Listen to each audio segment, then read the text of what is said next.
Merci de votre fidélité, mesdames et messieurs, à cette rétrospective de la semaine. Comme à l'accoutumée, chaque dimanche, nous recevons une intelligence de notre pays, la République démocratique du Congo. Et aujourd'hui, je reçois un grand de la presse.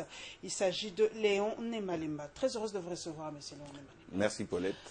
La toute première question, je sais que vous et nous sillonnons les réseaux sociaux aujourd'hui. Je voudrais bien savoir, est-ce que Molière Télévision a une page Facebook ou a un portail sur l'Internet aujourd'hui? Vous savez, cette histoire-là, c'est bien que vous en parlez. Molière a une page Facebook, bien sûr. Oui. Mais quand vous allez sur Facebook, vous allez trouver, il y a peut-être 15 Molière.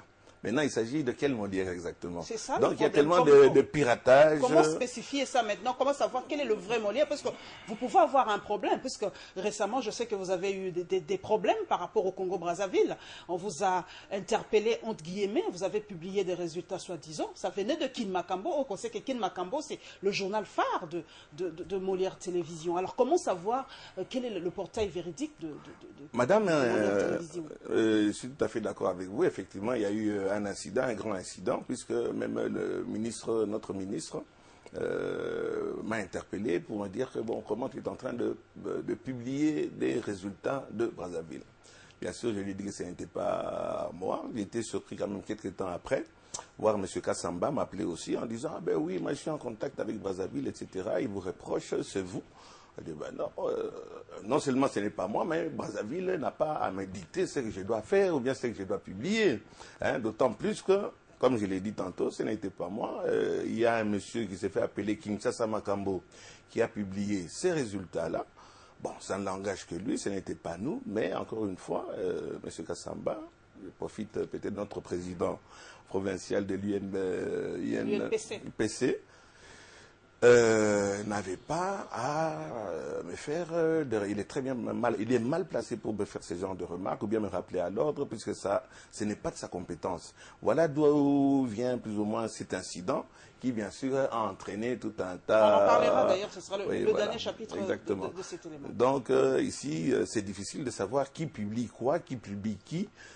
C'est très difficile. Je vous dis, comment réguler ce secteur alors impossible. Impossible. De réguler le net. Impossible, même les fondateurs, etc. Quand vous lisez les conditions générales pour créer un site sur Facebook, vous mettez le nom que vous voulez, vous publiez ce que vous voulez, donc c'est impossible à gérer. C'est vrai que je reviens encore sur Kin Makambo, c'est le journal de Kinshasa, et je repose encore la question parce que vous êtes la bouche autorisée. Est-ce que vous ne donnez toujours pas une mauvaise image de Kinshasa? Parce que à chaque fois, vraiment, ce sont des faits sociaux assez durs, de fois à avaler. Est-ce que vraiment vous vendez bien la RDC, Papa Molière? Parce qu'aujourd'hui, on a l'impression, même ma fille m'a dit de vous poser la question, les gens, quand ils ont un problème, au lieu d'aller vite résoudre le problème, ils appellent d'abord Papa Molière, Yakananou. Et ça fait perdre le temps, peut-être, on pouvait sauver une vie, mais ils attendent d'abord que Papa Molière arrive avant d'aller à l'hôpital ou avant de résoudre un problème. Ben, madame, je suis très content pour cette question-là. Bon, à l'avenir, je ne sais pas si on doit seulement montrer les prêtres en train de fêter la Pâque ou quoi. Nous, on n'invente pas les événements, on n'invente pas les images. Ce sont des faits réels qui sont en train de se passer dans notre environnement. Donc, ce n'est pas du chiquet, ce n'est pas des histoires qu'on a mises en scène. Nous avons ce devoir. Vous, vous êtes journaliste. Moi, j'ai toujours dit, moi, je ne suis pas journaliste. Vous qui êtes journaliste, nous devons informer. On ne peut pas commencer à jouer à Photoshop, montrer des panneaux, hein, que tout va bien, la reconstruction, il y a la sécurité, il n'y a pas de problème. Nous, on ne fait que montrer la réalité du Congo. Bon, la réalité de Kinshasa. Doit-on, au nom de quoi, hein, ne pas montrer que le phénomène... Peut-être au nom de la tranquillité d'esprit, parce que peut-être vous ferez peur aux investisseurs ou peut-être aux étrangers qui veulent venir en RDC. Chaque fois, ce sont des images choquantes de la RDC, parce que vous êtes suivis, hein, vous êtes une télévision très très suivie. Donc est-ce que vous n'avez pas peur de faire peur, permettez l'expression, aux étrangers qui veulent venir en RDC? Madame Venant, vous êtes un spécialiste de l'information. Donnez-moi un conseil, qu'est-ce qu'on devrait faire? Cacher la réalité. Quand vous voyez ces Kouloudans, dernièrement, hein, qui ont violé une gamine de 8 ans, 8 personnes, hein, 34 points de suture. Qu'est-ce que je fais? On cache aux étrangers qui doivent venir investir chez nous. Quoique ça fait déjà belle lurette qu'ils ne viennent plus investir. Bon, on doit leur cacher la réalité, la vérité. Si on me reprochait en disant, vous montrez des histoires qui ne sont pas vraies, vous montrez des histoires qui n'existent pas, c'est de la fiction, etc. Je comprendrais, mais au nom de la vérité que nous devons informer bien sûr notre population, nos autorités. Vous savez que nos autorités ignorent, on connaît plus le numéro de Papa Molière plus que celui de la police. Ça, c'est déjà un point. C'est un fait Donc, réel. Combien de fois on ne vit pas à 2 h du matin, Papa Molière, Bakoti Nandako, Yaka, maman, on va me paper aussi une lichette. Donc, qu'est-ce qu'on doit faire, madame? On doit montrer la réalité. On ne peut pas cacher la réalité. Et vous qui êtes, enfin ça, je me répète, doit-on falsifier ce qui est en train de se passer sur le terrain? Je ne sais pas. Cet enfant qui a été violé par 8 personnes. La maman qui est enceinte, elle avait 2500 francs congolais dans son sac. On l'a attaquée ici à Limité et elle est morte, mais elle n'est pas morte seule. Le bébé qui était aussi dans le ventre est mort aussi. Est-ce qu'on doit montrer ou bien on ne doit pas montrer ça? Est-ce que Papa Molière aujourd'hui, permettez-moi de vous appeler ainsi, c'est plus familier, les gens vous connaissent comme ça. Est-ce que vous mettez pas en tant que, vous n'êtes pas aujourd'hui juge aujourd'hui, vous mettez pas à la place des juges. Aujourd'hui, vous n'êtes pas juge et comment je peux me permettre l'expression, en censeur aussi, faiseur de morale aujourd'hui, Papa Molière. Parce que à part Kid Makambo, vous avez plusieurs émissions. Moi, je suis souvent votre chaîne. Il y a des gens qui viennent se plaindre maintenant. Est-ce que votre plateau devient un tribunal? Est-ce que Molière Télévision, c'est là où doit-on tenir le dialogue à Molière TV? Parce que c'est vraiment là où tous les faits sociaux des Quinois apparaissent. Madame, pourquoi pas? Quand la population sait que notre justice est malade, quand la population est en train de vivre toutes ces injustices qu'il y a sur le terrain, les problèmes des parcelles, les problèmes de succession, les problèmes des veuves, et la justice est tellement pourrie, et ce n'est pas moi qui l'ai dit, même au plus haut sommet, on sait que notre justice est malade. Dernier ressort, pour qu'il n'est pas Papa Molière. Bon, Papa Molière n'est pas un censeur, c'est-à-dire que ce sont des gens qui ne savent plus où aller, qui sont complètement dépassés, et dans leur tête, le dernier ressort, allons chez Papa Molière. Papa Molière, on diffuse la personne, ça n'engage que... N'injuriez pas, soyez courtois. Dites ce que vous avez à dire et vous allez être étonné, madame. Il y a eu vous allez voir, des solutions quand les gens sont passés beaucoup. Au niveau même du plus haut sommet, au niveau même du président de la République et surtout la première dame, combien de fois elle n'a pas réagi, les problèmes sociaux qu'il y a sur le terrain, elle est intervenue. Donc vous serez étonné combien de fois, combien de nos autorités interviennent après les images de Molière Télévision. Voilà, mesdames et messieurs, nous ouvrons donc cette rétrospective proprement dite par la résolution des Nations Unies sur la prolongation du mandat de la MONUSCO en République démocratique du Congo. Et évidemment, les politiques ont réagi. Plus de détails dans ce premier chapitre.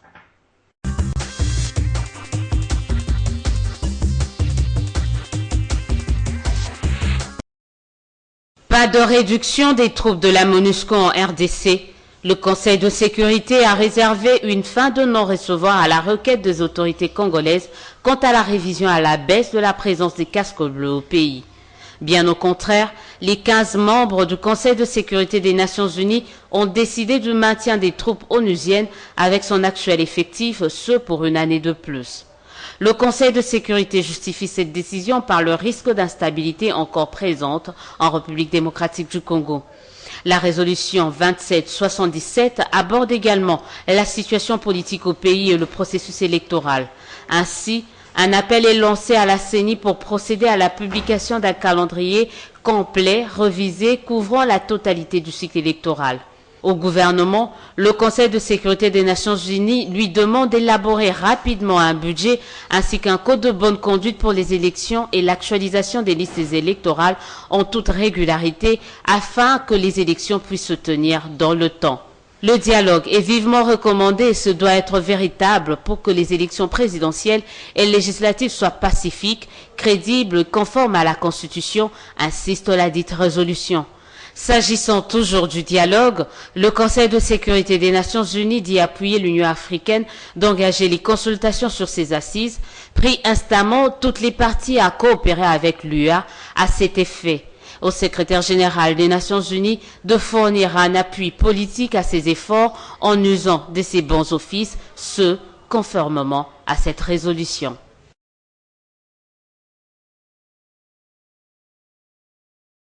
Il convient de saluer à ce propos la lucidité des membres du Conseil de sécurité sur la question électorale à travers la bien usitée expression, je cite, « élection en temps voulu », fin de citation, dans la même logique que le communiqué conjoint de l'Organisation internationale de la francophonie, de l'Union africaine, de l'Union européenne et de l'ONU qui ont parlé d'élections, je cite, à bonne date. Fin de citation.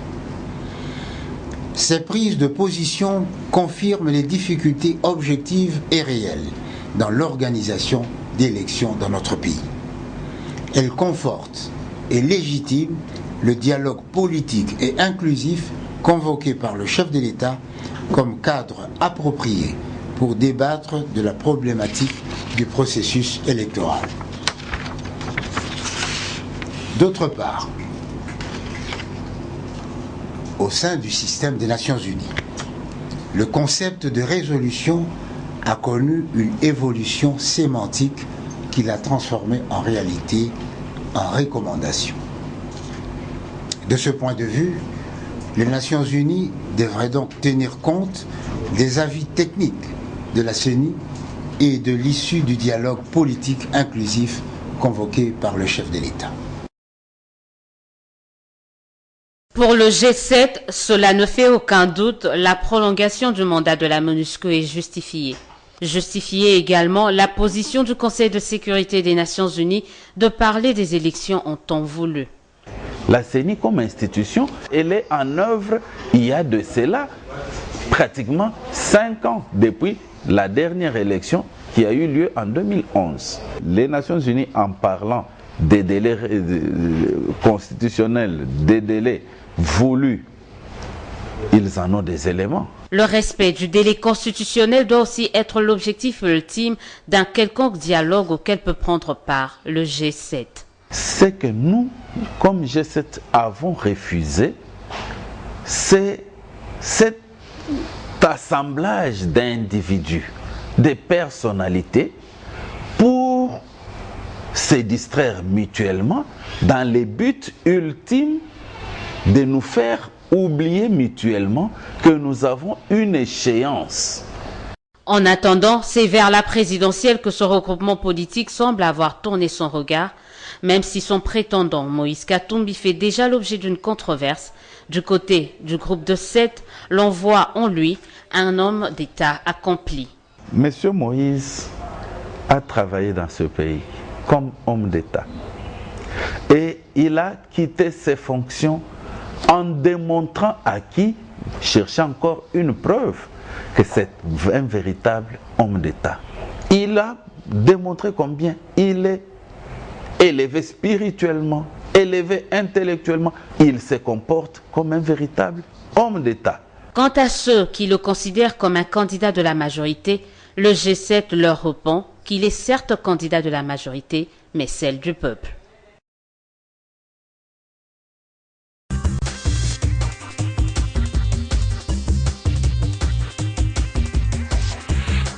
Léon et Malemba, vous avez suivi hein, la MONUSCO, le mandat, c'est encore 1 an de plus. Est-ce que c'est devenu, en fin de compte, c'est pas devenu en fin de compte un fonds de commerce? Est-ce qu'il y a vraiment ce risque d'instabilité qui est brandi à chaque fois cette mission onusienne? Moi, je suis tout à fait d'accord de par le fait que ce n'est pas le moment où il devrait partir. Hein. On sent qu'il y a une grande tension dans notre pays. Vous voyez, dernièrement, on a suivi même le ministre Mende, le ministre de l'Information qui en a parlé. On voit des mouvements de troupes, on voit des chars au Katanga. On prend... Au Katanga, il n'y a pas de problème, c'est simplement des exercices militaires. Donc, bon, mais vous voyez quand même, c'est inquiétant, ça ne prête pas. Je crois qu'on n'est pas tellement... On préférait quand même qu'il soit là, D'autant plus, je ne Juste pense à pas quand, Papa Molière, juste Oui. à quand la MONUSCO restera là? Bah. Parce que les élections, c'est en 2016, on en aura encore, si on met plus 5, c'est en 2021. Donc la MONUSCO ne partira jamais de ce pays. Madame, vous pensez qu'on peut faire aujourd'hui des élections sans qu'il y ait la présence de la MONUSCO pour nous sécuriser ou nous apaiser? Mais dans d'autres pays, ça se fait, non?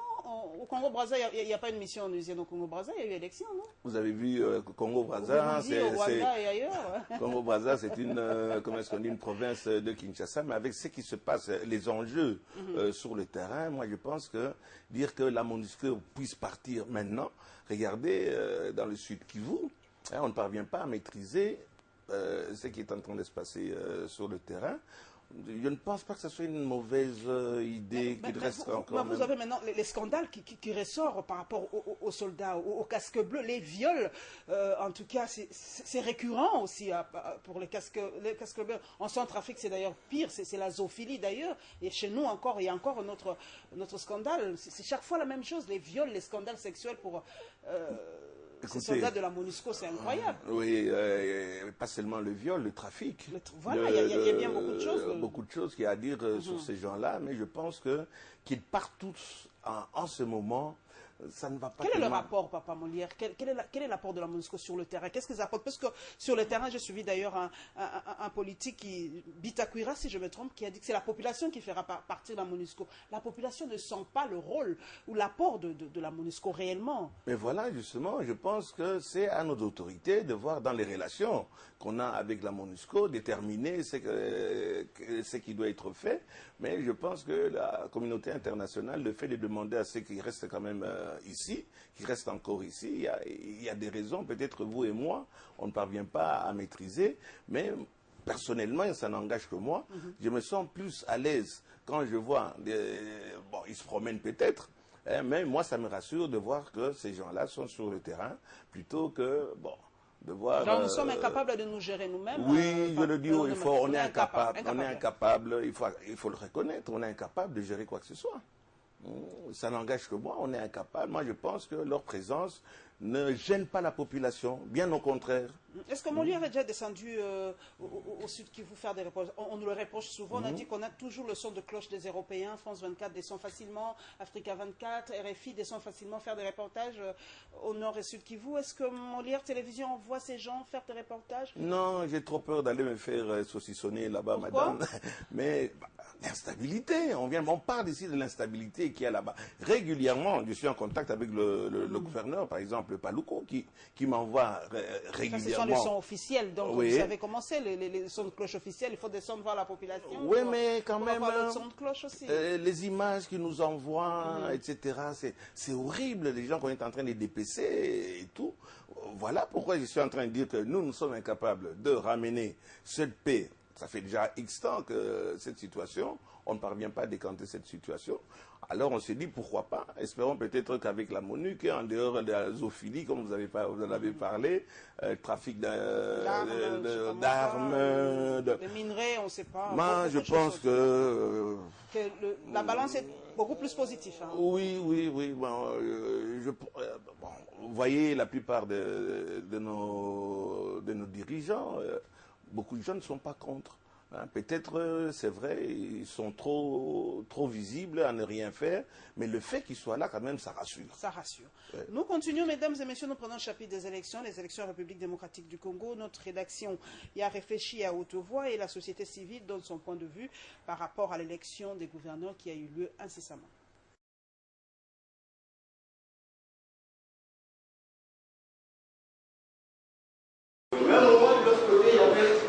Comme pour les présidents des bureaux des assemblées provinciales, la majorité présidentielle revendique la quasi-totalité des gouverneurs des provinces.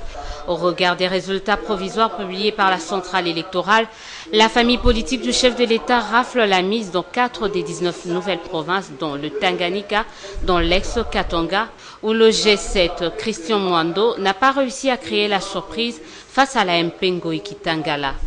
La bonne affaire vient plutôt d'un autre indépendant, notamment à l'Équateur, où Tony Bolamba s'est offert le candidat de la MP et ancien gouverneur Jean-Claude Baïndé.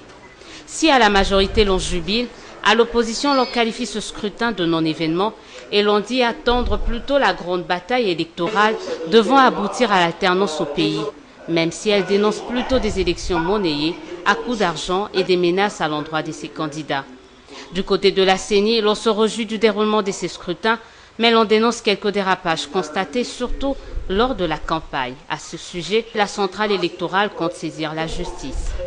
L'un des faits marquants aux allures des leçons à tirer demeure notamment l'absence des femmes à la tête de ces nouvelles provinces. Il reste néanmoins un espoir infime de voir une femme gouverneure. Ce sera à l'issue du deuxième tour dans le nord Ubangi prévu pour cette semaine. Dans le sud Ubangi, la tenue de l'élection reste suspendue à la décision de la Cour d'appel sur le contentieux relatif au président de l'Assemblée provinciale. La loi électorale porte en elle des incohérences qui appellent en urgence sa révision. La société civile Force Vive, à travers sa coordination provinciale, tire une sonnette d'alarme quant au blocage du processus électoral que peuvent engendrer les articles 115, 145 et 146 de la loi électorale. Ici, nous sommes en train de prendre au mot ceux qui nous ont dit que le recensement n'est pas bon, parce que le recensement va nous amener au-delà de 2022. Mais comment eux, pour leurs élections, ils conditionnent le recensement administratif?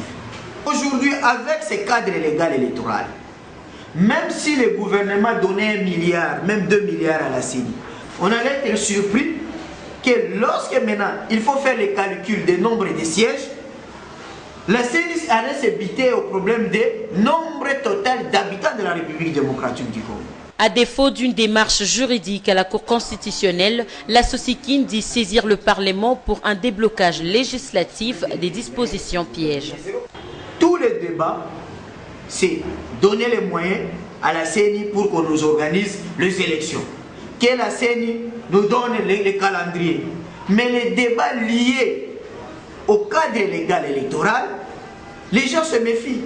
C'est pourquoi nous avons pris l'option politique d'écrire par mémo le président de 2 chambres. La SOSIKIN accuse les élus de l'opposition comme de la majorité d'avoir empoisonné discrètement et solidairement le processus électoral en y introduisant des dispositions qui bloquent leurs élections.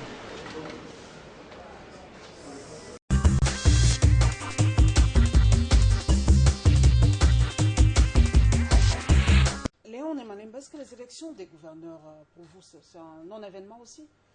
Non-événement, écoutez, partout, madame, hein, dans le monde entier, quand on fait du 100%, c'est pas bon. Hein, c'est pas bon, il y a toujours quelque chose un peu qui n'a pas été, mais je pense que ça s'est déroulé comme ça s'est déroulé. Cette fois-ci, on n'a pas dit qu'il y a eu tricherie. On dit au contraire qu'on a corrompu, tricherie et corrompu. Bon, c'est deux choses totalement différentes, mais je pense que personne n'a contesté la façon dont ça s'est passé, mais pour arriver à quel résultat? Quel gouverneur qui va changer? Moi, je suis très pessimiste. Quel gouvernement qui va changer le quotidien du Congolais, que ce soit à l'Équateur, que ce soit, je ne sais pas moi, au Congo. Donc, c'est un non-événement. Ça fait des années où ce genre de personnes n'amènent rien, à quelques exceptions près, n'amènent rien pour la population, sur le social de la population. Il y a eu quand même des nouvelles têtes comme Tony Bolamba. Félicitations. Il a battu quand même les candidats de la majorité présidentielle, parce que comme l'a relevé Élisée Audiard, de Journalistes en Action, en tout cas, la MP a quasiment raflé toutes les provinces. Madame, oui, c'est vrai, il faut quand même que ça se passe allez, Baïndé, il a été gouverneur pendant plusieurs années dans l'Équateur. Qu'est-ce qu'il a laissé? Et vous voulez encore revenir pour emmener quoi? Par le simple fait, puisque vous faites partie je ne sais pas, de la majorité ou bien d'un parti, vous venez, on va vous imposer, alors que vous avez un bilan négatif. Hein, donc, non-événement. Non-événement du tout. Mais en tout cas, ces élections des gouverneurs nous démontrent un tout petit peu, Papa Molière, la nouvelle cartographie des prochaines élections. C'est comme une élection test, ces élections des gouverneurs. Donc, pour vous, l'alternance, ça sera possible, vu vraiment ce qui s'est passé? Non. Et qu'est-ce que ça va emmener, madame? Écoutez, quand toute la République est gérée quasiment par un seul parti, tant mieux pour eux. Mais qu'est-ce que ça va emmener comme changement? Je reviens encore sur ce point-là. Qu'est-ce que ça va emmener comme changement? C'est un peu ce qu'on a vécu avec le Parlement. Vous avez vu tout le boucan qui a été fait pour être nommé honorable. Je me demande d'abord, d'ailleurs, qui est honorable. Qu'est-ce que, par exemple, les députés emmènent aujourd'hui pour la population? Eux qui sont censés parler au nom de la population. Ça n'amène absolument rien. Donc, je pense aussi que ces gouverneurs ne vont rien amener, à part qu'il y a un problème d'enjeu politique. Je crois que c'est un problème de lucre, un problème des gens qui sont assoiffés de pouvoir, mais la population n'a rien à attendre de ces gens-là.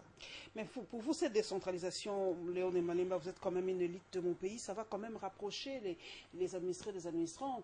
Je ne sais même pas de quelle province d'origine vous êtes, parce que pour moi, ça n'a aucune importance. Je suis là, maman, je suis du Sankourou.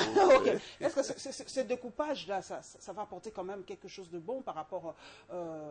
Non, ça va attiser le tribalisme déjà est en train, oui, le tribalisme est en train de revenir. Chez vous, il y a déjà ce tribalisme qui refait surface. Partout, au Katanga, à Lodja, au Maniema, au Bakongo, partout, le tribalisme est en train de revivre, même au Katanga. Hein, vous voyez, avant, tout le monde se disait Katangais. Aujourd'hui, bon, moi je suis de Lualaba, moi je suis de tel. Le tribalisme est en train de ressurgir à la vitesse V. Donc, bon, et puis, est-ce qu'on on a les moyens? On n'a pas les moyens. C'est bien beau de décentraliser, etc. C'est une bonne chose. On dirait que c'est constitutionnel aussi, c'est prévu dans la Constitution. Hein, mais la Constitution est faite par les hommes, madame. Qu'on fasse une Constitution qui profite au peuple, puisque tout le monde est en train de parler au nom du peuple. Mais sur le terrain, la réalité, qu'est-ce que ça va changer? Ça ne changera rien. Hein? Ça ne change rien, ce sont des gens qui sont là pour essayer de voler, de travailler pour leur propre compte, etc. Pour la population, mais ça fait des années, madame, que ça ne change rien. Et vous pensez que c'est seulement maintenant que ça va changer? Le problème réel de votre province au Sankourou, parce que c'est vrai que Kinshasa est le miroir de la RDC, on se focalise un peu trop sur Kinshasa et on oublie un peu l'arrière-pays. Est-ce que vous allez souvent à l'intérieur? Quels sont les problèmes que rencontre le Sankourou? Le Sankourou, c'est toujours... Enclavé. On est enclavé. Il n'y a pas de route, il y a des gens qui viennent, pardon, excusez-moi, faire leur publicité, mais après leur passage, il n'y a rien, madame.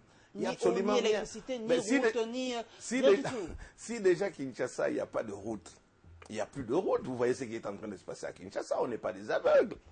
Si vous voyez déjà Kinshasa, il n'y a pas de route. On croyait qu'il y a le tsunami qui est tombé sur Kinshasa. Alors, combien de fois dans l'arrière-pays?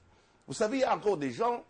Quand il a la malaria, on fait un trou, on prend de l'argile, on plonge le bonhomme là-dedans, on met de l'argile pour que la température puisse tomber, à 200, 300, 500 km de Kinshasa, il n'y a pas d'aspirine, il n'y a pas de quinine. Hein? Donc, il n'y a rien, madame. Hein? Rien que sur la route du Bas-Congo, vous voyez comment est-ce que les gens sont en train de vivre. Il n'y a pas d'eau potable. On a des lignes de courant ça va jusqu'au Chaba et tout, mais toute la ville, tout le Congo, il n'y a pas de courant. Qu'est-ce que vous espérez, madame? Le tableau est sombre. On nous fait miroiter. C'est pas ce que nous diront les autorités, le tableau. Les autorités, nous voyons comment ils sont en train de rouler avec des voitures, des nouvelles voitures. Qu'est-ce que vous appelez l'émergence, maman? Importer des voitures pour donner... vers l'émergence d'ici 2030. C'est en important seulement des véhicules et là où il n'y a pas de route. Vous avez vu le nombre de véhicules qui amènent ici à Kinshasa, il n'y a pas de route qui sont en train de se faire. Vous avez vu les ketchs qui sont en train de rouler actuellement ici. Vous avez vu les motos qui sont en train, heureusement, de sauver, de désenclaver la ville de Kinshasa. Et tout ça sans route, sans électricité. Allez en bout d'ici, vous allez trouver des fils de récuits qui amènent le courant. Combien de gens qui sont en train de mourir, puisque quand il pleut, on marche sur des fils électrifiés, etc. Mais il n'y a rien, on ne sent pas la volonté parmi nos dirigeants. Il n'y a aucune volonté, madame. Il n'y a peut-être Ils pas d'argent, peuvent, mais ils ne veulent pas. Ne jetez pas tout le temps la pierre. On n'a pas d'argent, le cours de matière première est à la baisse. Donc Oui, il c'est vrai, faut mais- comprendre que bon, le budget n'est que prévisionnel, on n'a pas assez d'argent. Hein. C'est toujours la même chanson, ça commence à lasser, ça va trouver le disque à force de tourner. On n'a pas d'argent, on n'a pas d'argent. Comme avait dit Charles Pasqua, puisque nous n'avons pas la culture de démissionner. Quand vous voyez, allez, prenons le ministre du Tourisme, hein, il n'y a pas d'argent, il n'y a pas d'argent, mais démissionnez. Mais quand vous allez dans le Bas-Congo, vous voyez le nombre de sites, hein, le nombre des endroits où on peut visiter et tout, mais il n'y a rien qui se fait. Mais vous êtes là, vous voulez être avec des militaires derrière vous, en train de vous garder et tout, mais vous ne faites absolument rien. On vous appelle excellence. Excellence par rapport à quoi? Vous êtes excellent, et ça veut dire, vous êtes honorable par rapport à quoi? Puisque sur le terrain, vous ne vous en tirez pas, on n'a pas d'argent, on n'a pas d'argent. Mais vous n'avez pas d'argent, qu'est-ce que vous faites? Mais démissionnez. Par rapport au dialogue, c'est vrai que nous avons un peu le temps. Je parle à quelqu'un qui a une télévision qui est vraiment suivie, Molière Télévision. Alors, le dialogue pour vous, papa Molière, ce sera peut-être une façon de parler de tout ça, d'essayer de mettre un peu de l'ordre aussi dans ce chantier qu'est la RDC. Hein. Le dialogue, est-ce que d'abord le dialogue, il y en a qui sont pour, qui sont contre? Moi, je dirais que je suis pour le dialogue, puisque c'est quand il y a des gens qu'on peut essayer de trouver une solution. Pourquoi est-ce qu'on a perdu le dialogue? Hein, le simple fait de se rencontrer, quand, ah non, il veut prolonger son mandat, etc. Mais vous le lui dites. Ce n'est pas le fait de se rencontrer que ça sera, comment est-ce qu'on dit, ça sera un acquis. Hein. Le simple fait de ne pas vouloir parler, hein, tôt ou tard, vous allez parler. Tôt ou tard, vous serez obligé de parler. Donc le dialogue, pourquoi ça fait peur à certains?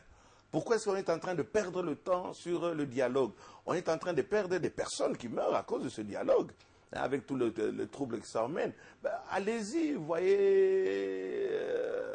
voyez l'autre côté, vous parlez. Le fait de dire qu'on a parlé, ce n'est pas ça qui va changer ni la Constitution, ni quoi que ce soit. Bon, le dialogue... Mais ça peut décrisper la tension, la situation. Ben oui, vous dites ce que vous devez dire. Nous serons là pour filmer, pour diffuser. Ben, allez-y, rencontrez-vous. Mais ce n'est pas pour autant. Il n'y a pas que du mauvais, il y a parfois quelque chose qui est bon. Pourquoi est-ce que le dialogue fait peur? Ah, on va prolonger le mandat du président. C'est le dialogue que l'on tient dans ce pays. On sait peut-être comment ça se finit. Chat échaudé, crée froide, comme on le dit.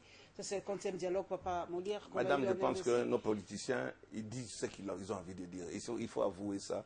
Actuellement, on parle plus ou moins.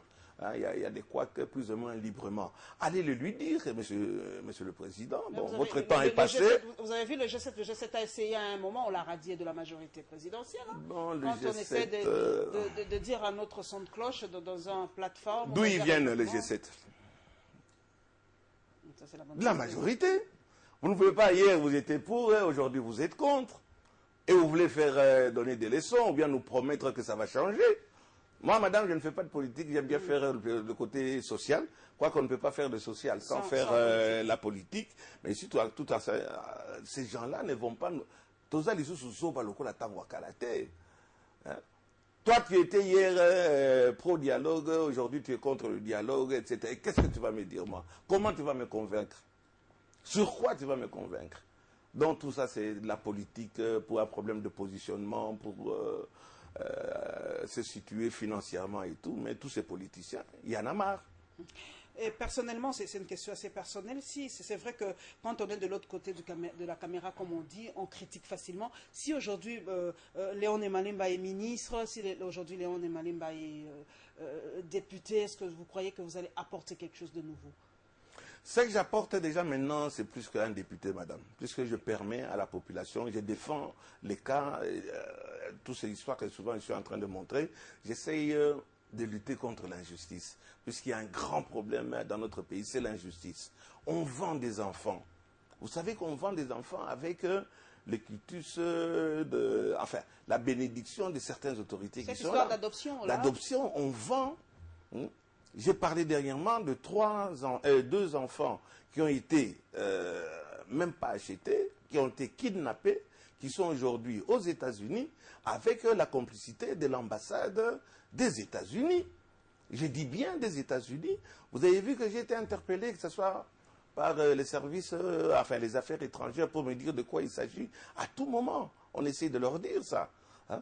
Il y a un enfant qui a été, comment est-ce qu'on dit, kidnappé, qui se trouve actuellement en Grèce, avec la complicité, pas de l'ambassade des élèves des Grecs, hein.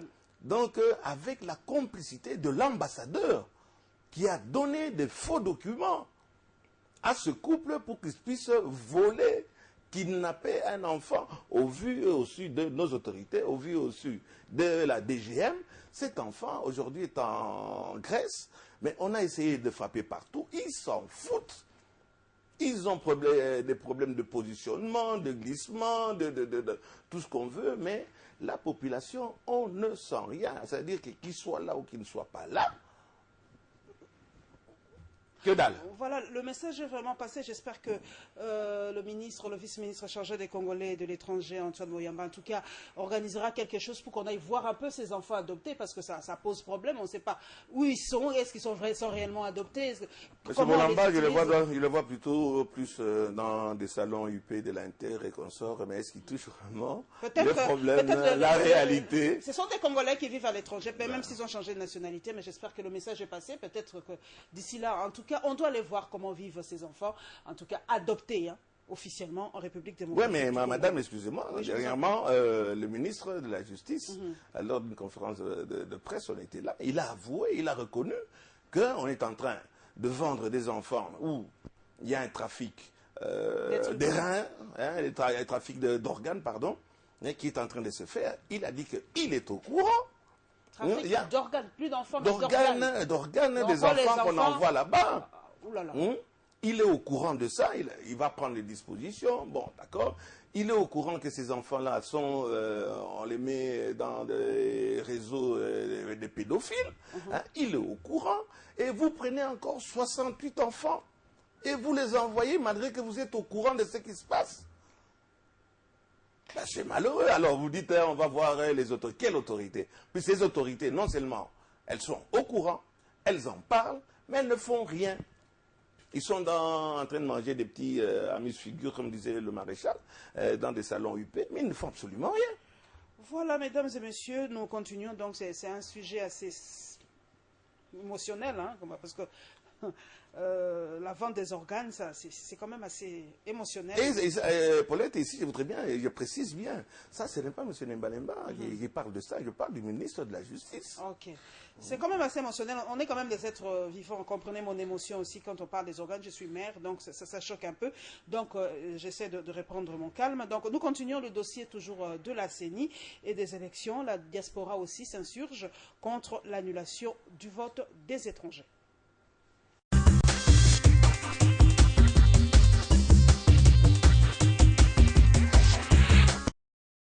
C'est sous escorte policière que les plis sont arrivés à la maison des élections et c'est en public qu'ils ont été ouverts en présence du directeur général du BSECO. Matondo Mbungu va profiter de l'occasion pour circonscrire le cadre de l'événement. En ce jour de jeudi 31 mars, la commission des marchés conjointe CENI-BSECO se réunit en commission d'ouverture des plis pour le marché des fournitures des kits d'enrôlement des électeurs, des cartes d'électeurs et des sources d'énergie pour la révision du fichier électoral de la Commission électorale nationale indépendante. L'ouverture des plis étant le seul point à l'ordre du jour, le chef de division de passation des marchés va aussitôt effectuer l'opération sous le regard de quelques membres du bureau de la centrale électorale, notamment le vice-président de cette institution d'appui à la démocratie. C'est une autre page qui commence dans l'histoire électorale de la République démocratique du Congo. Nous avons constaté qu'il y a eu 85 soumissionnaires et il y a 39 qui ont déposé. C'est la troisième fois que cette opération se passe. Je ne vois pas ceux qui sont agités. Je vis déjà qu'ils sont habitués à ça. Le travail se poursuit avec les équipes techniques du BSECO et de la CENI, ce pendant 2 semaines, et c'est seulement après que l'on pourra découvrir le fournisseur qui sera appelé à approvisionner la CENI en kit d'enrôlement en vue de l'opération de révision du fichier électoral. Toute entrée dans un pays est contrôlée, ok? quand la société civile Force Vive, ville de Kinshasa, estime que l'article 115 de la loi électorale relatif au vote des Congolais de la diaspora peut constituer le blocage du processus électoral. La réaction de quelques Congolais de l'étranger ressemble à ceci. Il s'agit d'une discrimination.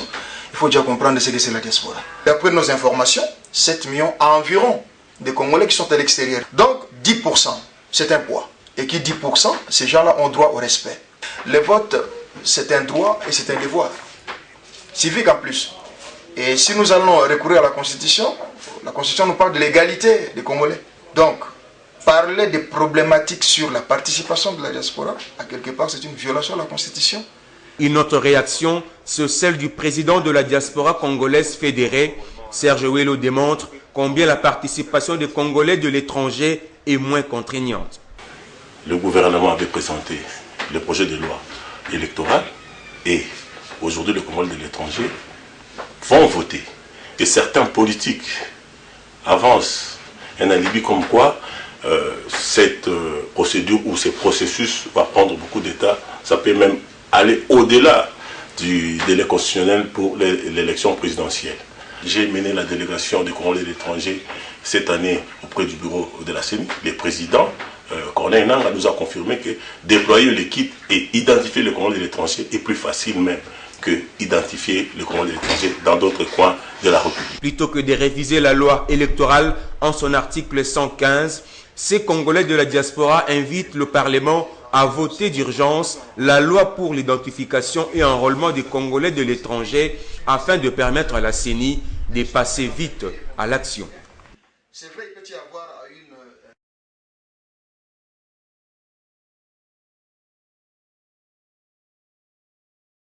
Vous avez donc compris, mesdames et messieurs, c'était les Congolais vivant à l'étranger, donc la diaspora congolaise. Léon Emmanuel, je sais que vous avez vécu un moment à l'étranger. Donc le parcours doit être clair, hein, parce que ceux qui nous dirigent, on doit connaître, ou ceux qui détiennent une petite parcelle de pouvoir, on doit connaître un peu leur parcours. Est-ce que vous comprenez un peu vraiment les propos de ceux qui ont vécu à l'étranger, qui se disent un peu discriminés par rapport aux élections, qu'ils ont peur que ce problème-là devienne un frein pour la tenue des élections dans les délais prévus par la Constitution? Oui, madame, j'ai fait 18 ans en Europe, en Belgique. De père et de mère. Ça, c'est un problème, parce que vous avez un passeport rouge ou bleu, je ne sais pas. Non, de père et de mère, je suis congolais. Mais encore ici, madame, c'est de la vaste blague. On est en train de gaspiller de l'argent pour rien. Pourquoi? Vous croyez vraiment que la diaspora ou les Congolais de l'étranger, ils peuvent organiser avec le système de combattants, là-bas, on peut organiser des élections, que ce soit à Bruxelles, à Paris ou bien quoi? C'est prévu par la loi et par la loi électorale. Oui, mais on ne peut pas le mettre de côté. Madame, vivons la réalité. Même quand on parle de constitution, etc., on doit vivre quelque chose qui est réel. Moi, je dis actuellement, et avec les prochaines élections, il n'y aura pas d'élection au niveau de la diaspora. Ça ne se passera pas avec tous les troubles créés par les combattants. On ne résout pas le problème des combattants. Et vous voulez faire croire qu'il y aura des élections à partir de l'étranger. Je n'y crois pas. Je ne le pense pas. Donc, moi, je pense que c'est pour la galerie, hein, c'est pour la garniture, cette histoire-là. On perd son argent pour rien. Il n'y aura aucun effet. Au contraire, il y aura des effets, il y aura des troubles. Mais qu'est-ce qu'on peut faire pour que ces Congolais participent aux élections? C'est leur droit. Et voilà. Comme ils ont dit, c'est leur droit, c'est leur devoir de participer. Mais c'est ça qu'on espérait du ministre, la personne qui a été nommée. Vice-ministre des Congolais de l'étranger. De l'étranger. Comment réunir ces gens-là, amener la paix, hein, car c'est un échec. Hein, il ne peut pas, notre vice-ministre ne peut pas se rendre aujourd'hui, aller se promener comme il veut à Matongé et tout. Il va être sérieusement gondonné. Donc, vous êtes ministre, vice-ministre, pour amener des solutions. Et on le sait, en le regardant droit dans les yeux, on sait très bien que, du moins en ce qui concerne la diaspora, ça veut dire la Belgique, la France, etc., avec le trouble.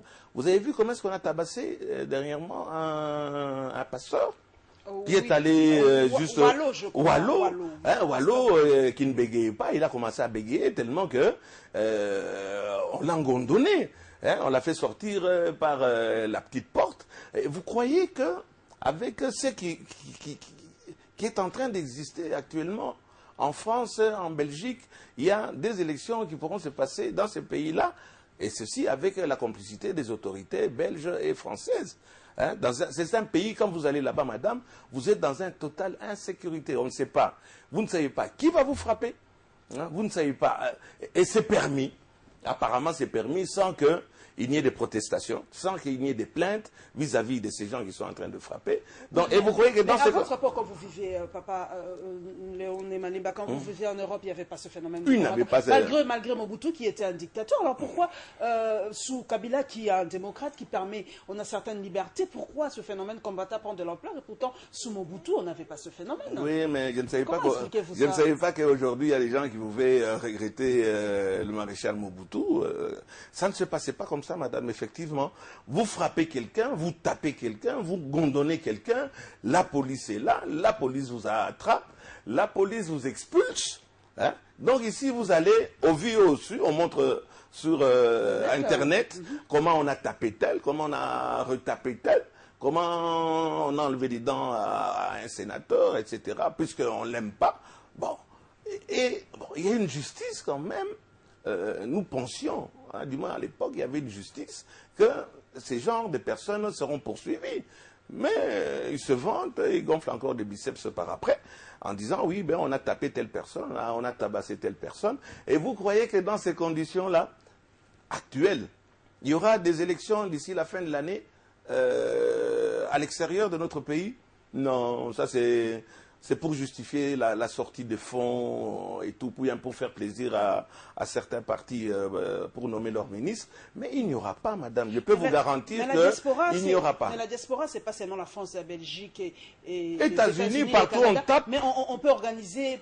En Afrique, on ne tape pas, j'espère. Peut-être en Afrique du Sud, mais ailleurs, il y a des Congolais qui sont au Congo-Brazza. Ailleurs, on peut organiser des élections pour eux. Mais partout, on tape, maman, même au Congo. Partout, on tape, même en Chine.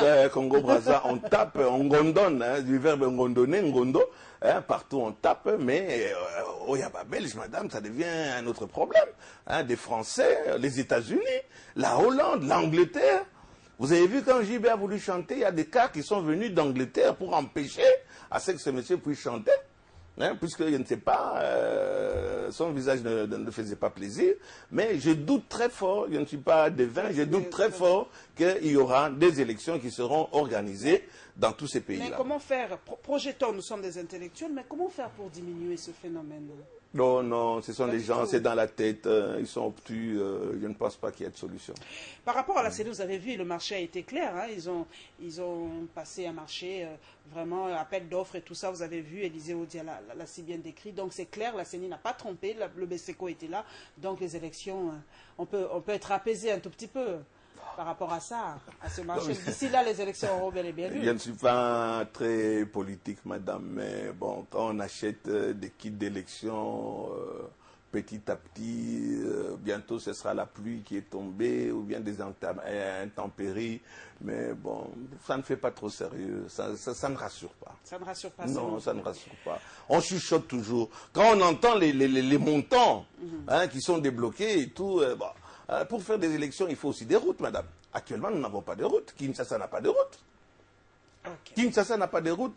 Il faut mettre dans toutes les conditions pour rassurer la population qu'il n'y aura pas de protestation, il n'y aura pas de contestation. Et actuellement, ce n'est pas le cas. Ce n'est pas le cas. Nous prenons maintenant les activités de nos partis politiques, mesdames et messieurs. Cette fois-ci, ce sont des plateformes. 2 plateformes, nous avons choisi pour cette semaine. La majorité présidentielle et le G7.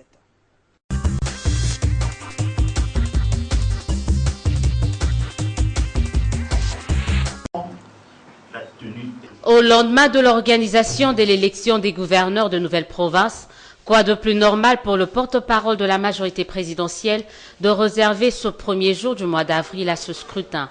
André Ala Atundu ne sera pas avare des qualificatifs. Il n'est donc pas étonnant qu'au lendemain de la victoire écrasante, incontestable, sans appel et sans bavure de la majorité présidentielle, que carillonnent les frustrations personnelles et les déceptions amères de nombreux acteurs politiques battus et pas des moindres. Atundu ne sera pas non plus tendre à l'endroit de ceux qu'il considère comme des mauvais perdants, c'est-à-dire l'opposition qui, selon lui, a fait les frais de son manque d'organisation, mais aussi du discours. La majorité présidentielle a systématiquement agi sur 3 cordes sensibles et déterminantes du corps électoral, en s'adressant sans distinction politique à l'intelligence, au cœur et à la conscience de chaque député électeur. Tandis que les candidats de l'opposition s'adressaient de préférence aux bas instincts de la foule comme le tribalisme et la haine viscérale. Dans la foulée de l'organisation de cette élection, le porte-parole de l'AMP va saluer la victoire d'une femme à la tête de la province du Nord-Ubangi.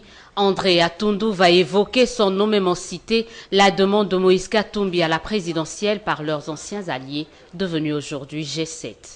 L'on comprend donc mieux que les prétendues révélations sur les tentatives d'empoisonnement, les factices accidents, attentats et d'autres faits semblables faisaient partie d'un scénario bien mis au point avec à l'arrivée un Deus ex machina en provenance de l'Europe.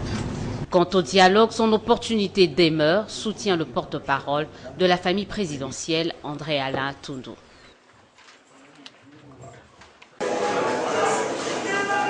Hymne national, prière, et c'est parti pour le premier conclave de G7. Thème, G7 face au défi de l'alternance en RDC n'est pas un fait du hasard. Ce regroupement politique de l'opposition affiche clairement ses ambitions. Nous sommes ici donc pour dire au peuple, au grand peuple, que l'alternance c'est maintenant. En tout cas, au plus tard, le 19 décembre 2016, un nouveau président de la République devra être élu. La probabilité que cette alternance arrive d'ici décembre 2016 s'amenuise. Le G7 en est conscient et fustige les manœuvres dilatoires orchestrées selon lui quant à ceux par ses alliés d'hier, c'est-à-dire la majorité au pouvoir. Mais pas question de jouer à l'indifférent et aux spectateurs, assure-t-il. Dissidence de l'AMP, le G7 devenu de plus en plus incontournable dans la sphère politique congolaise, dit désormais être la bête noire de la famille politique du chef de l'État qui a fait de lui sa cible. Ceux qui sont au pouvoir ne lésinent pas sur les moyens pour abattre le G7 qu'ils ne voient pas. Soyez certains que quoi qu'ils menacent, quoi qu'ils répriment, quoi qu'ils intimident, le pouvoir finira par céder et la volonté du peuple souverain triomphera. En attendant, c'est résolument vers l'avenir que s'est tourné le G7 avec ce conclave. Les travaux en atelier sont axés entre autres sur le programme du gouvernement, les enjeux politiques, la feuille de route pour une offre alternative. Il sera aussi question de définir les conditions de nouvelles alliances et autres partenariats.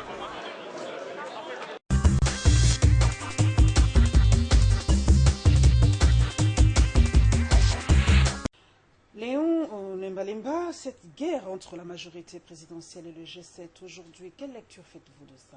On a vraiment l'impression que le pays tient entre les mains de ces deux plateformes aujourd'hui. C'est de bonnes guerres. C'est ça justement la démocratie. Moi je pense que c'est de bonnes guerres. Ça doit se faire, ça doit être. Donc je pense que c'est de bonnes guerres. Les uns veulent rester au pouvoir éternellement, les autres... c'est l'histoire du calife, du vizir qui voulait être calife à la place du calife. Donc moi je pense que c'est de bonnes guerres. Il faut ça. Vous y croyez, vous, à la sincérité des membres du G7? Pas seulement du G7, de tous les politiciens, je ne crois pas. Ils ne sont pas sincères, parce que c'est les résultats qui comptent. Ça fait combien d'années qu'on attend des résultats? On ne sent pas ces résultats. On ne fait que régresser. On ne sent pas ces résultats sur le terrain.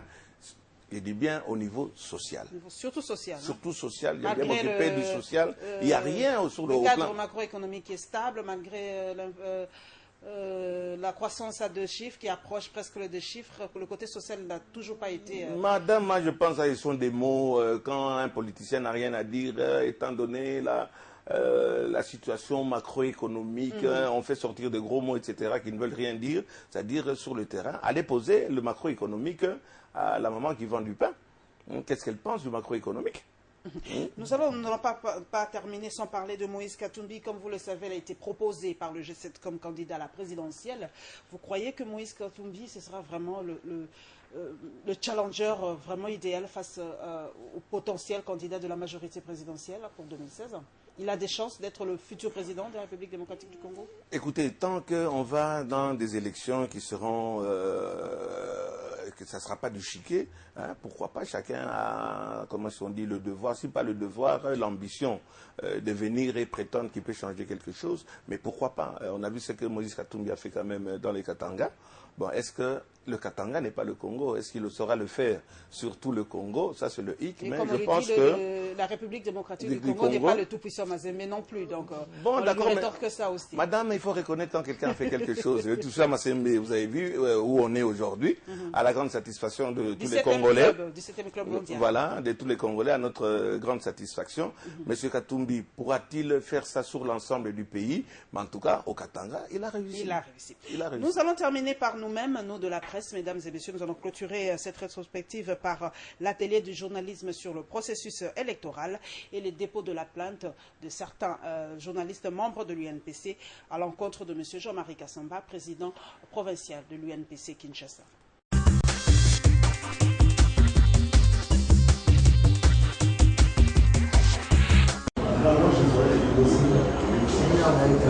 Au total, 10 journalistes des médias quinois de la radio et de la télévision ont répondu à cette invitation de la nouvelle société civile congolaise. L'objectif visé étant de renforcer leur capacité dans leur rôle de partenaire au processus électoral en cours en RDC. De l'éthique et la déontologie des journalistes en passant par les systèmes électoraux en RDC, ainsi que les calculs des voix et répartition des sièges, voilà autant de thèmes exploités au cours de cet atelier. Des exposés salués ici par les bénéficiaires. Cet atelier nous a permis de connaître par exemple comment s'effectuent les calculs du quotient électoral, ce qui est contraire à ce qu'on voit dans la rue. Certaines personnes se disent non, moi j'ai obtenu par exemple plus de points que l'autre, et pour m'expliquer que je ne sois pas élu ou je ne sois pas retenu comme élu. En tout cas, cet atelier a été d'une importance capitale pour nous les journalistes parce qu'elle va nous permettre de vulgariser la loi électorale et tout ce qui peut l'entourer. Signalons que cette formation a visé 30 journalistes en raison de 10 par province, à savoir le Congo central, le Bandundu et Kinshasa, avec comme appui financier de Pax Info et de l'Union européenne. Siège national de l'UNPC. En tête de cette délégation des journalistes, l'initiateur de la pétition contre Jean-Marie Kassamba. Nous sommes venus confirmer aujourd'hui devant l'UNPC qui est notre cadre fédérateur, notre plainte qui est une sorte de réquisition de notre président provincial UNPC Kinshasa, Jean-Marie Kassamba. Le président de l'UNPC Kinshasa, à qui l'on reproche une série de griefs. Le président provincial de l'UNPC Kinshasa, M. Jean-Marie Kassamba, qui se prévoit d'être coordonnateur des 5 chantiers, de la visibilité de la révolution de la modernité, qui va bientôt se muer en document stratégique de développement, qui n'a plus cette qualité-là d'être journaliste et qui doit démissionner. Et on a une jurisprudence dans ce sens en ce qui concerne notre ancien confrère Gustave Kalenga, qui était membre de la commission des cartes. Dès lors qu'il avait occupé d'autres fonctions politiques, il avait dû démissionner. Il ne s'agit nullement de s'attaquer à une personne, affirment ces journalistes, qui rassurent également quant à la légalité de leur démarche. Le statut ne fixe qu'à un journaliste ayant la qualité de journaliste, c'est-à-dire disposant de la carte professionnelle, de saisir la commission. Même une seule signature, ça nous suffit. Et je pense qu'on en a plus de 40, c'est déjà plus important. Du côté du président national de l'UNPC, l'on salue ce recours à la corporation pour trancher les divergences en son sein. C'est de dire que l'UNPC, c'est votre maison. Et si vous avez des problèmes de n'importe quelle nature, il faut venir ici. Vous venez ici et tous ces problèmes trouveront des solutions qu'ils méritent. Kassonga Chilunde dit faire diligence afin que la commission de discipline statue avec célérité sur ce cas. C'est du reste ce qu'espèrent les pétitionnaires qui refusent d'ores et déjà toutes sortes de conciliation entre les deux parties.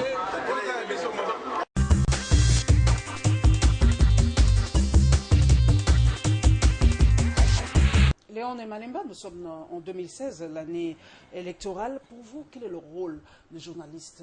Est-ce qu'il doit être là pour soutenir tel ou tel candidat ou inciter à dénigrer tel ou tel candidat? Quel est le rôle vraiment du journaliste? D'abord, c'est d'informer, bien sûr. C'est d'informer. Et je pense qu'un journaliste peut informer tout en étant de tels penchants. C'est-à-dire, on voit des journalistes de gauche, on voit des journalistes de droite, même en Europe, on en voit. Donc, je pense que le journaliste est là pour informer. Quelle que soit sa tendance, il a le droit d'avoir des tendances. Et pourquoi pas? Et pourquoi pas? Nous allons parler maintenant de cette pétition, ce dépôt de pétition de quelques journalistes membres de l'UNPC. Nous l'avons suivi, ils sont allés déposer cette pétition à notre organe fédérateur, à l'UNPC national, chez M. Kasonga Chilunde. Vous comprenez cette démarche? Tout à fait, madame. Mais je pense qu'ici, c'est un problème encore, il y a beaucoup d'hypocrisie dans le secteur. Je pense que, et ça n'engage que moi, je pense que M. Chilunde est complice de cette situation. Car dès le départ, il y a des critères pour que quelqu'un puisse devenir un responsable au sein de l'UNPC, de l'Union des journalistes, comme ils sont en train de dire, mais ça encore, on va revenir là-dessus. Je ne pense pas que M. Jean-Marie Kassamba, avec qui j'entretiens des relations tout à fait excellentes, pouvait devenir président de l'UNPC, quoique provincial. Je ne pense pas, parce qu'il est trop engagé. Il est trop engagé ailleurs, et je crois que ça, c'est dans les textes, c'est la loi. Les tendances sont beaucoup plus affichées ou quoi? Pas seulement affichées, mais il remplit des fonctions qui ne peuvent pas lui permettre d'être président d'un organe comme l'Union des journalistes, ou je ne sais pas quoi là, de la presse congolaise. C'est pas compatible. C'est pas du tout compatible. Et d'abord, comment est-ce qu'il a été nommé? Est-ce qu'il y a eu des congrès? Il y a beaucoup de gens qui chuchotent là-dessus. Moi, je pense que M. Chilunde, qui est en train de traîner les pieds, soit dit entre parenthèses, pour convoquer cette fameuse commission des disciplines. Donc, les jeunes hommes qui sont allés déposer, les jeunes journalistes qui sont allés déposer cette pétition, ont tout à fait raison de demander pas la radiation ou bien quoi. M. Kassamba devait être normalement, comment est-ce qu'on dit, il devrait logiquement même démissionner, céder la place, puisque les griefs qui lui sont reprochés sont réels. Ce n'est pas à un président provincial de l'Union des journalistes du Congo à venir devant sa télévision et commencer à menacer des journalistes que si vous ne faites pas ça, vous serez sanctionnés, surtout qu'il s'agissait ici d'un problème d'information sur les élections qui se passent à Brazzaville. Donc, Congo-Brazza, précisément. Au Congo-Brazza, donc M. Kassamba, qui n'est ni habilité, ce n'est pas à lui à annoncer ce genre de décision, qui n'a pas ce pouvoir, parce qu'il y a quand même le président national est là. Et le président national ici, qui c'était le mutisme, il est carrément muet, il est à fond. Car ce que Jean-Marie Kassamba a fait, logiquement, il lui fallu que ce soit M. Chilunde qui prenne des sanctions vis-à-vis de Kassamba. Et pas attendre que des jeunes journalistes réagissent comme ils l'ont fait, pour qu'ils se disent, ah oui, je vais convoquer, ça devient une chanson, je vais convoquer la commission de discipline qui ne vient toujours pas, malgré la gravité des faits. Donc vous allez voir que si ces jeunes-là, et on va les aider, si ces jeunes-là ne continuent pas à revendiquer à ce que M. Kassamba, je ne pense même pas, madame, que ce soit un problème personnel entre ces journalistes et le président provincial de l'UNPC. Je pense que c'est un problème de respect des textes, de respect des droits. Il y a incompatibilité quant à la fonction de, comment est-ce qu'on dit, président, de la visibilité des 5 chantiers, et tralala. Qui s'améliorer nécessairement en document stratégique de développement. Voilà. Donc, il y a incompatibilité dans ces fonctions. Il devrait faire comme Willy Kalingai, qui a voulu aussi à un certain moment, de par ce qu'il faisait, de par les fonctions qu'il voulait avoir au niveau de l'UNPC, il a cédé, il est parti. Kalinga aussi a cédé. Oui, non, c'est de lui que je parle.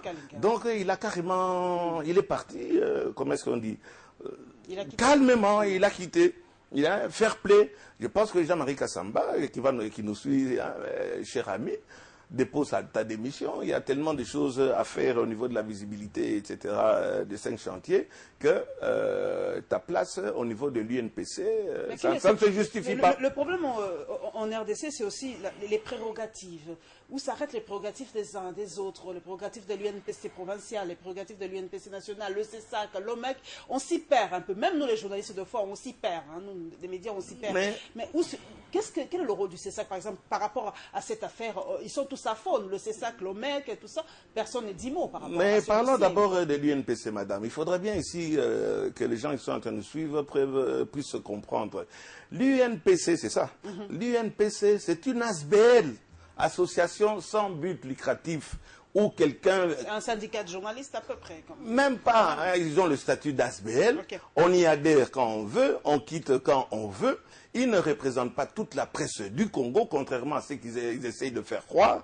Donc l'UNPC, si vous voulez... Les journalistes ne sont pas obligés d'aller. Alors, venir maintenant un président provincial, hein, il n'est que, et je cite sur le que provincial, venir donner des injonctions à des gens qui ne sont pas de votre ASBEL, que vous allez sanctionner puisqu'on a donné des résultats provenant du Congo-Brazzaville. Ce n'est pas le rôle de M. Kassamba. Et qui a fait ça avec le quitus ou bien la protection de Chilunde, le président Chilunde, qui ne dit rien consent. Qui ne dit rien consent. Comment est-ce qu'ils sont arrivés, comment ça s'organise cette histoire-là de l'UNPC? On ne le sait même pas. Hein. Les élections pour élire les présidents provinciaux, etc. Comment ça s'est fait? Quand ça s'est fait, il y a toujours un flou. Ce sont des personnes qui ne veulent pas partir, car il y a du lucre. Là-dessus, c'est un problème de gros sous, de positionnement et autres. Mais je pense que M. Chilunde est responsable. Je l'ai appelé, je lui ai dit. Il est responsable de ce qui existe actuellement, de cette crise, ce qui va en découler. Parce que je ne pense pas que les autres, et surtout vous les journalistes, moi je ne le suis pas, vous allez laisser passer cette histoire-là. Et le rôle du CESAC dans tout ça? Le CESAC, déjà, voilà encore un autre, j'allais dire sbire, mais c'est pas très poli. Voilà déjà le CESAC qu'on a créé. Le CESAC, ça vient du AM. À l'époque, on avait rien pour réguler, etc. Bon, on a vu ce que ça a donné, il y a continuité.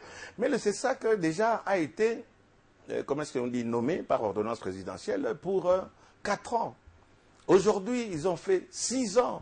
Encore d'autres qui ne veulent pas partir. Il y a glissement, c'est long. Bon, les grands glisseurs, donc des skieurs, des glisseurs, c'est encore du côté du CESAC. Ils ont déjà fait 4 ans.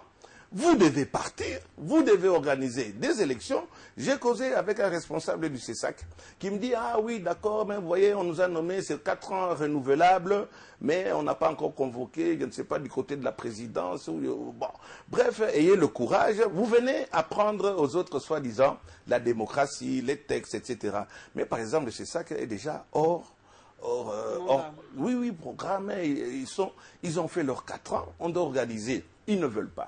À l'UNPC, on doit organiser des élections crédibles, bon, il y a toujours ils ne le font pas. On descend, l'ANEAP, on a un président, le président, l'ANEAP, voilà un président qui a complètement disparu, on ne sait pas où est-ce qu'il est. Il y a un tas de problèmes qui se passent ici. Et quand je lui dis, oui, mais président, Kibambi, mais cédez la place, vous n'êtes pas là. Ah non, mais moi, c'est moi qui ai créé la NEAP. Alors quoi? Il faut être élégant. Quand vous voyez que ce n'est plus votre place, quand vous voyez qu'on ne respecte plus les textes, ayez l'élégance de partir, de quitter. Dans tous ces organes-là, moi, je trouve que dysfonctionnement total, madame. Ça ne vaut rien. Ouais.